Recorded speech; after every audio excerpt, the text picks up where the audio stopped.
Les entreprises ont besoin de montrer qu'elles répondent aux enjeux de société. Elles ont besoin de le montrer à leurs consommateurs, parce que les consommateurs eux-mêmes le demandent.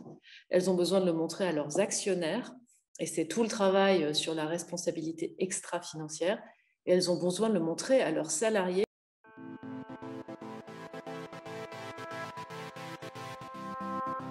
Sur le sujet du logement, comme d'ailleurs sur à peu près tous les autres sujets, moi je suis très convaincue du fait qu'on a besoin d'un partenariat entre les acteurs publics et les acteurs privés pour réussir les défis de demain. C'est vrai sur la construction, c'est ni l'État ni les collectivités locales qui construisent elles-mêmes. C'est vrai un peu sur tous les sujets. Sur la construction, on a un énorme enjeu d'atteinte de nos objectifs de réduction du carbone et des émissions de gaz à effet de serre. Pour ça, il faut inventer des procédés de construction nouveaux. Et donc, c'est bien entre les entreprises privées qui innovent pour la transition écologique et l'État régulateur qui pose des règles qu'on arrivera à travailler. Si l'un des deux ne fait pas son boulot, on n'y arrivera pas.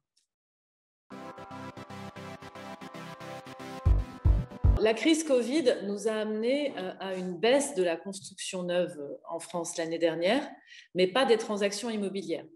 Si je prends les transactions en général, elles ont baissé d'environ 4%, les achats, les ventes. Et donc, le marché immobilier s'est en fait très correctement tenu l'année dernière.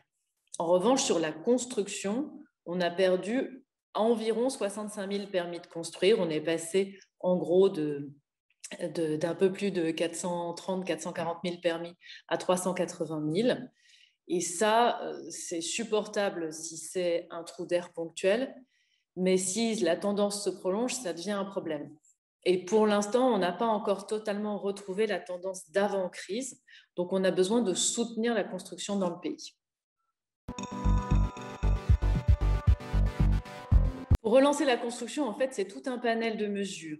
D'abord, sécuriser la demande, et ça, on l'a fait tout de suite dès le milieu de l'année dernière, en maintenant les aides fiscales, aides Pinel, prêt à taux zéro en particulier, et puis en mobilisant les investisseurs institutionnels et la Caisse des dépôts. La Caisse des dépôts a acheté 40 000 logements l'année dernière, neufs en construction, pour soutenir la demande. Et les grands investisseurs institutionnels, je pense aux sociétés d'assurance, par exemple, ou aussi aux foncières spécialisées, sont très largement présentes sur le marché. Encore faut-il qu'il y ait de l'offre, et c'est ça la préoccupation principale. Or, pour l'instant, les élus sont encore frileux ou réticents pour la signature de permis de construire, notamment parce que les habitants eux-mêmes s'interrogent pour savoir si c'est bien de continuer à construire ou pas. Et le mouvement pas à côté de chez moi est plutôt en train de prendre de l'ampleur.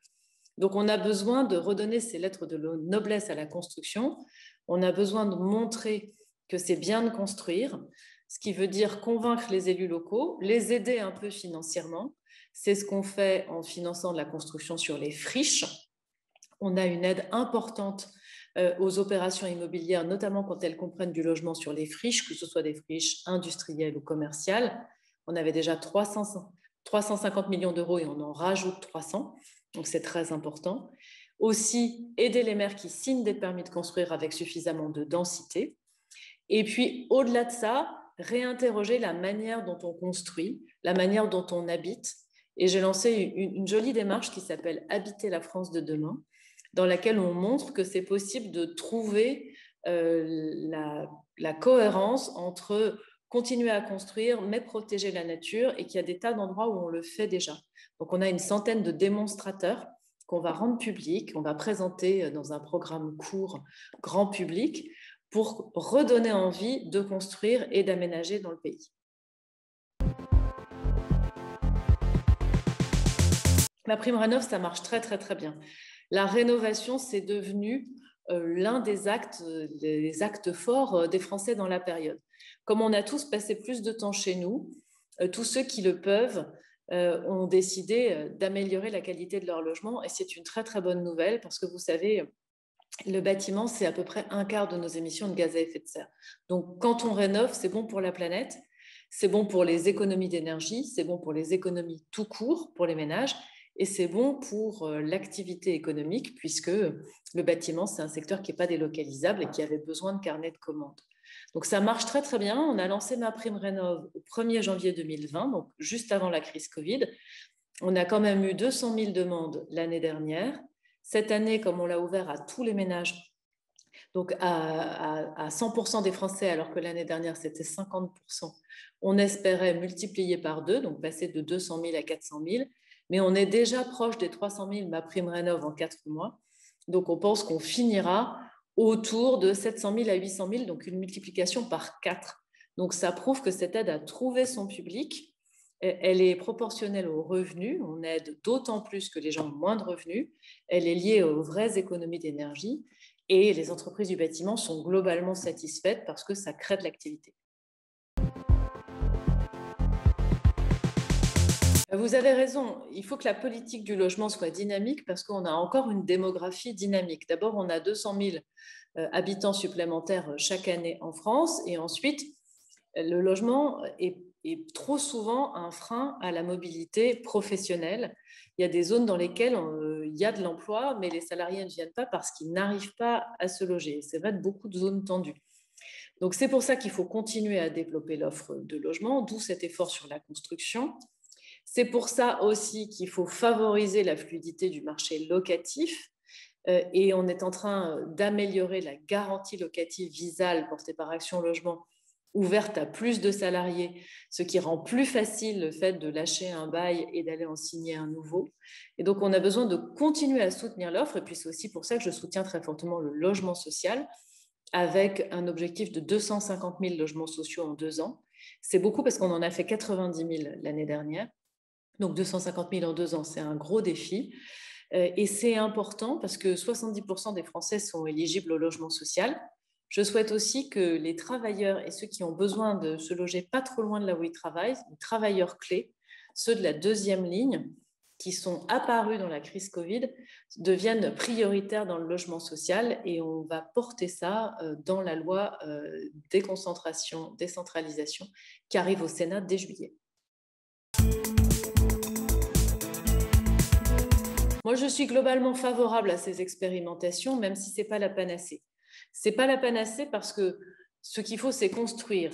C'est le déséquilibre entre l'offre et la demande. Construire ou remettre sur le marché des logements vacants, d'ailleurs. Donc, c'est le déséquilibre entre l'offre et la demande qui crée la tension sur les prix.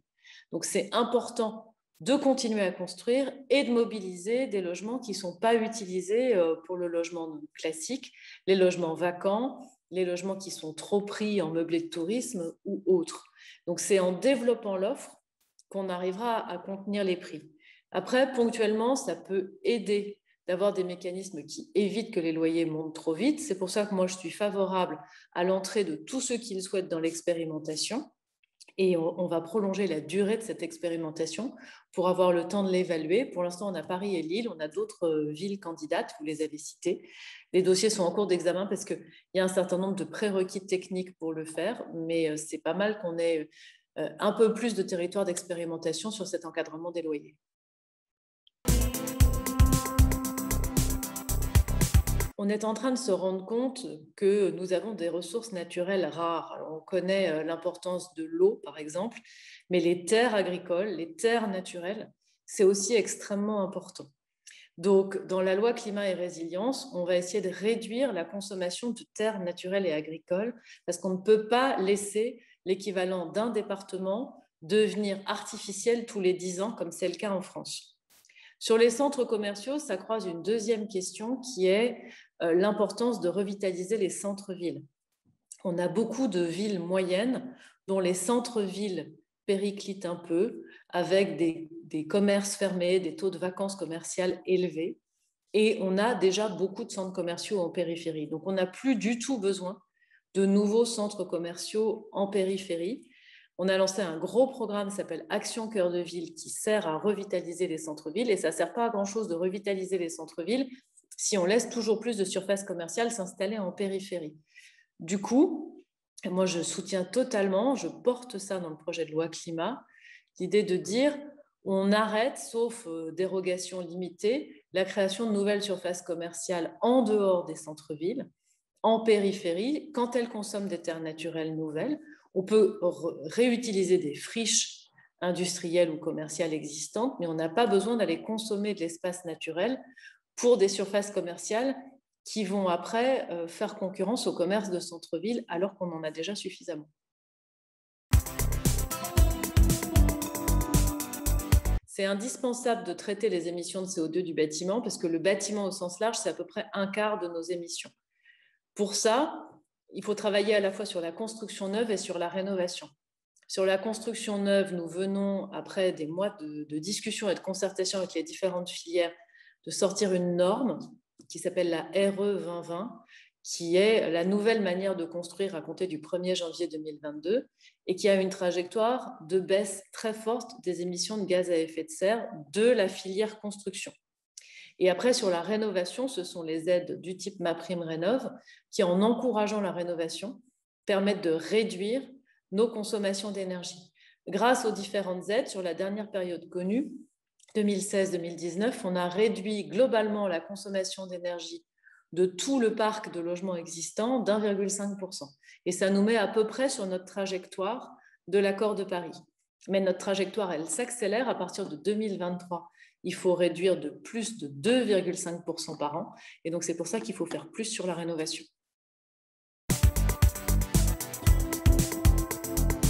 Je suis convaincue de l'objet de l'Institut de l'entreprise lui-même, qui est de montrer l'apport de l'entreprise aux questions de société. Moi, j'ai beaucoup travaillé sur les sujets de raison d'être lors de mon passage en entreprise. Je pense que la loi Pacte est un vrai progrès et qu'au-delà de ça, les entreprises ont besoin de montrer qu'elles répondent aux enjeux de société. Elles ont besoin de le montrer à leurs consommateurs, parce que les consommateurs eux-mêmes le demandent. Elles ont besoin de le montrer à leurs actionnaires, et c'est tout le travail sur la responsabilité extra-financière. Et elles ont besoin de le montrer à leurs salariés, parce que dans la grande guerre des talents, maintenant les jeunes et les moins jeunes demandent à ce que les entreprises dans lesquelles ils et elles travaillent soient aussi au service de l'intérêt général au-delà de l'objet social de l'entreprise. Et donc je pense que c'est absolument crucial. Le secteur du logement n'y échappe pas du tout. Les promoteurs, les constructeurs, les aménageurs, tous les acteurs industriels ont une responsabilité pour qu'on atteigne nos objectifs collectifs de logement durable et de logement abordable.